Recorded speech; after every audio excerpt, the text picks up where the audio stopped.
ಶಿರ್ಸಿಯಲ್ಲಿ ಧಾರಾಕಾರ ಮಳೆಯ ಅಬ್ಬರ. ನಗರದ ಹಲವು ಪ್ರದೇಶಗಳು ಜಲಾವೃತ, ಸಂಚಾರ ಅಸ್ತವ್ಯಸ್ತ. ಉತ್ತರ ಕನ್ನಡ ಜಿಲ್ಲೆಯ ಶಿರ್ಸಿ ನಗರದಲ್ಲಿ ಶುಕ್ರವಾರ ರಾತ್ರಿ ಸುರಿದ ಧಾರಾಕಾರ ಮಳೆಯಿಂದ ನಗರದ ಹಲವು ತಗ್ಗು ಪ್ರದೇಶಗಳು ಜಲಾವೃತಗೊಂಡಿದ್ದು, ರಸ್ತೆಗಳಲ್ಲಿ ಮಳೆ ನೀರು ಹರಿದ ಪರಿಣಾಮ ವಾಹನ ಸವಾರರು ಹಾಗೂ ಸಾರ್ವಜನಿಕರು ತೀವ್ರ ತೊಂದರೆ ಅನುಭವಿಸಿದರು. ಪ್ರಮುಖ ರಸ್ತೆಗಳು ಹಾಗೂ ವಸತಿ ಪ್ರದೇಶಗಳಲ್ಲಿ ನೀರು ನಿಂತು ಸಂಚಾರ ನಿಧಾನಗೊಂಡ ದೃಶ್ಯಗಳು ಕಂಡುಬಂದವು.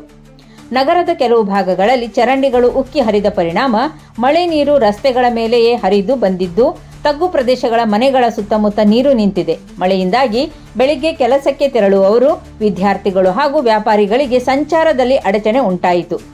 ಭಾರೀ ಮಳೆಯ ಹಿನ್ನೆಲೆಯಲ್ಲಿ ಪಶ್ಚಿಮ ಘಟ್ಟ ಪ್ರದೇಶಗಳು ಹಾಗೂ ಉತ್ತರ ಕನ್ನಡ ಜಿಲ್ಲೆಯಲ್ಲಿ ಮುಂದಿನ 24 ಗಂಟೆಗಳ ಕಾಲ ಅತಿ ಭಾರೀ ಮಳೆಯಾಗುವ ಸಾಧ್ಯತೆ ಇದೆ ಎಂದು ಭಾರತೀಯ ಹವಾಮಾನ ಇಲಾಖೆ IMD ಮುನ್ಸೂಚನೆ ನೀಡಿದೆ. ತಗ್ಗು ಪ್ರದೇಶಗಳಲ್ಲಿ ನೀರು ನಿಲ್ಲುವಿಕೆ, ರಸ್ತೆ ಜಲಾವೃತ, ಗುಡ್ಡ ಕುಸಿತ ಹಾಗೂ ಮರಗಳು ಉರುಳುವ ಸಾಧ್ಯತೆ ಇರುವುದರಿಂದ ಸಾರ್ವಜನಿಕರು ಎಚ್ಚರಿಕೆ ವಹಿಸುವಂತೆ ಸೂಚಿಸಲಾಗಿದೆ.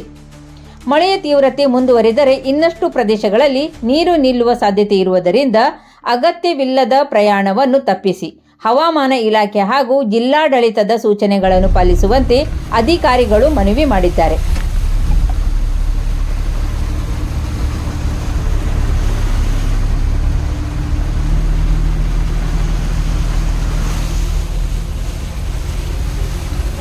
ಫುಲ್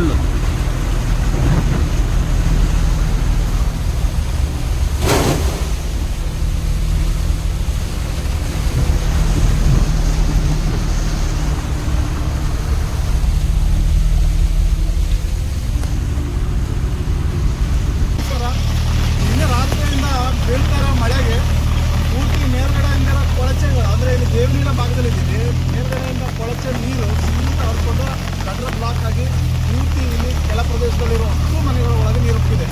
ಈಗ ನಿನ್ನೆ ಮಧ್ಯರಾತ್ರಿಯಿಂದ ಮಕ್ಕಳು ಮಲಗಲಿಲ್ಲ, ಈಗ ಯಾರು 3 ಜನ ತುಂಬಿದ್ದು ನೀರಷ್ಟು ಸುಮ್ಮನೆ ಒಳಗೆ ಬರ್ತಾ ಇದೆ. ಹಾಗಾಗಿ ಬೆಳಗ್ಗೆ ಬಂದು ತಾತ್ಕಾಲಿಕವಾಗಿ ಒಂದು JCBಯಲ್ಲಿ ಕೆಲಸ ಮಾಡಿಸಿದ್ದೀವಿ. ಅದಕ್ಕೆ ಗ್ರಾಮ ಪಂಚಾಯತಿಗೂ ಅನುದಾನ ಹಾಕೊಟ್ಟು ಅಂತ ಹೇಳಿದ್ದಾರೆ. ಪ್ರತಿಯೊಬ್ಬರು ಮನೆ ಒಳಗಡೆ ನೀರು ಹೋಗ್ತಾ ಇದೆ. ನೀವು ಹಾಕ್ತಿರೋ ಕಸದಿಂದ ಪೂರ್ತಿ ಬ್ಲಾಕ್ ಆಗಿ ಪ್ರತಿಯೊಬ್ಬರು ಮನೆಯೊಳಗೆ ಕಸ ಹೋಗ್ತಾ ಇದೆ. ಪಂಚೋಟಿಯಿಂದ ದೇವನಿಲಿಯ ಭಾಗದ ತನಕ ದಯವಿಟ್ಟು ಕಸವನ್ನು ಹಾಕಬೇಡಿ. ಯಾಕೆಂತಂದ್ರೆ ನೀವು ಕಸ ಹಾಕೋದ್ರಿಂದ ನಿಮ್ಮ ಕಸ ಅಷ್ಟು ಮನೆ ಬಾಗಿಲಿಗೆ ಬರ್ತಾ ಇದೆ. ದಯವಿಟ್ಟು ಅರ್ಥ ಮಾಡ್ಕೊಳ್ಳಿ. ಯಾವುದೇ ಕಾರಣಕ್ಕೂ ರಸ್ತೆ ಪಕ್ಕದಲ್ಲಿ ಕಸ ಹಾಕಬೇಡಿ. ಮಕ್ಕಳು ಜನರ ಮನೆ ಒಳಗೆ ನೀರು ಹೋಗಿದೆ. ನಿನ್ನೆ ರಾತ್ರಿ ಒಬ್ಬರು ಮಲಗಲಿಲ್ಲ, ಯಾರೂ ಮಲಗಲಿಲ್ಲ ಈ ಏರಿಯಾದಲ್ಲಿ. ಆಗಿದೆ ಸಮಸ್ಯೆ. ಸಾಂಕ್ರಾಮಿಕ ರೋಗ ಹರಡೋ ಸಾಧ್ಯತೆ ಎಲ್ಲ ಕೊಳಚೆಗಳು ಎಲ್ಲ ಸ್ಥಳಕ್ಕೆ PWD ಅಧಿಕಾರಿಗಳು ಕೂಡ ಬಂದು ಈ ಆಗ್ತಿರೋ ಸಮಸ್ಯೆಗಳ ಬಗ್ಗೆ, ತೀವ್ರತೆ ಬಗ್ಗೆ ನಾವೆಲ್ಲ ಅವರಿಗೆ ತಿಳಿಸಿದ್ದೀವಿ. ಅವರು ಆದಷ್ಟು ಬೇಗ ಇದಕ್ಕೊಂದು ಪರಿಹಾರ ಮಾಡಿಕೊಡ್ತೀನಿ ಅಂತ ಹೇಳಿದ್ದಾರೆ. ನಾವು ಪ್ರೋತ್ಸಾಹಿಸಿದ್ದೇವೆ ಮಾತಾಡಿದ್ದಾರೆ. ಈಗ ತಾತ್ಕಾಲಿಕವಾಗಿ ಸಮಸ್ಯೆ ಬಗೆಹರಿದಿದೆ, ಆದರೆ ಶಾಶ್ವತವಾಗಿ ಇದು ಬಗೆಹರಿಸಲೇಬೇಕಂತ ಹೇಳಿ ಊರು ಜನರು ನಾವೆಲ್ಲ ಸೇರಿ ಮನವಿ ಮಾಡ್ಕೊತಾ ಇದ್ದೀವಿ.